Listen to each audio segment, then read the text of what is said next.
بالاخره این ترامپ میزنه یا نه؟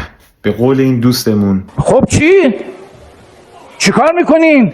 برای اینکه به جواب برسیم این ویدیو رو ببین و یکم دقت کن. یک کم دقت کن. از نظر من و تحلیلی که دارم، بله، با دیدن این ویدیو پرونده این سوال تکراری رو ببندیم. اولین و مهمترین دلیلی رو که دارم توی ریل چند روز پیش گذاشتم، برید این پایین ببینید. اما خلاصش میشه زمان جابجایی این حکومت به دلایل منافع اقتصادی و امنیتی جهان فرا رسیده. دومین دلیل، اگر تا به این لحظه کسی شک داشت که آیا این حکومت استحقاق داشتن سلاح موشکی و اتمی را داشت یا نه، با دیدن یکی از هولناکترین جنایت‌های تاریخ علیه بشریت در عصر معاصر جای هیچ شکی براش باقی نمیمونه.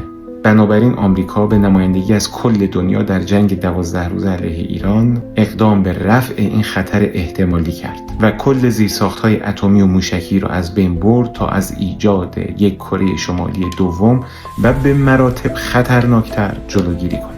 و این خودش یک دلیل پرواضح برای حذف همیشگی این خطر دائمیه.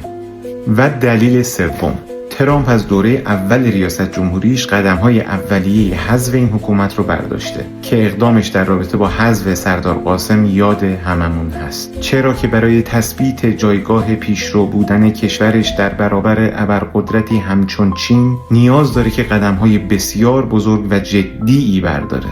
اینجاش خیلی مهمه که مهمترین و تأثیرگذارترینش داشتن سرزمین ایران و استعداد و خون ایرانی به عنوان یک پایگاه استثنایی و دوست و شریک تجاری و متحد بسیار قدرتمند در کل آسیای غربی یا به اصطلاح امروز خاورمیانه هست. در واقع اگر یک ایران مقتدر و متحد برای آمریکا در منطقه محقق بشه، آمریکا حداقل به مدت 50 سال یک کتازی و اقتدار مطلق جهانی خودش رو در کل دنیا تثبیت کرده. اینقدر این دلایل زیادن که هرگز در یک یا چند ریل نمی گنجه.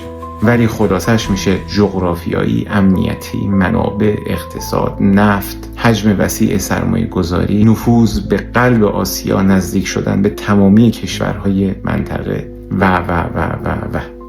دلیل چهارم، همه میدونیم که شخصیت ترامپ خیلی پیچیده هست و آنالیز افکار و تصمیماتش کار بسیار سختیه. اما شاهد این موضوع هم خواهیم بود که در تاریخ ثبت خواهد شد که ترامپ عملگراترین سیاستمدار تاریخ کل دنیاست. و این نکته رو یادآور میشم که تا به الان هر وعده‌ای که داده، هر تصمیمی که گرفته، در زمان درست و مکان درست اجرایی و عملیش کرده.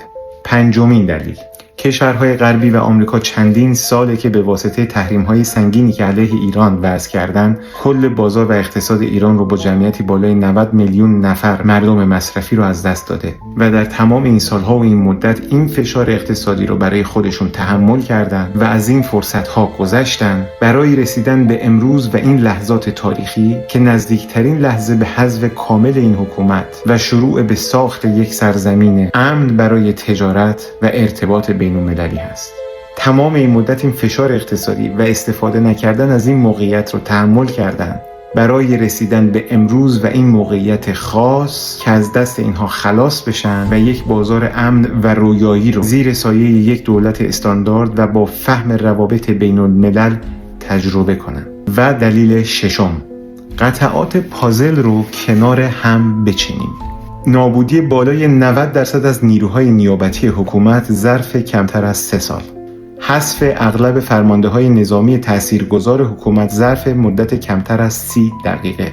تضعیف و نابودی بسیاری از زیرساخت‌های دفاعی حکومت در جنگ 12 روزه. اجماع قاطع اتحادیه اروپا برای قطع کامل روابط دیپلماتیک با ایران. تروریستی اعلام کردن سپاه توسط استرالیا، نیوزلند و امروز اتحادیه اروپا و احتمالاً سایر کشورها. به نمایش در آمدن اوج خشم و نفرت مردم از حکومت و رقم خوردن یک تراژدی خونین بی‌مثال در تاریخ معاصر در ایران. استقرار بی سابقه و تمام قد تجهیزات نظامی آمریکا و انگلیس در منطقه با وجود هزینه‌های چند میلیارد دلار که این یکی خودش برای ترامپ بیزنسمن به معنی سرمایه گذاری بلند مدت است، نه قدرت نمایی از جیب دولتش.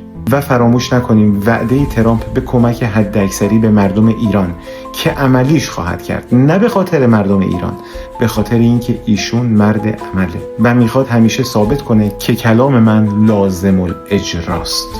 در نهایت به نظر و تحلیل بنده حقیر، بیشک ما مردم داغدار و سختی کشیده ایران از الان تا چند روز آینده شاهد اجرای پایانی سکانس آخر سناریویی از پیش نوشته شده خواهیم بود و قطعا خود مردم هم نقش آفرین‌های آخرین لحظات حیات این حکومت خواهند بود.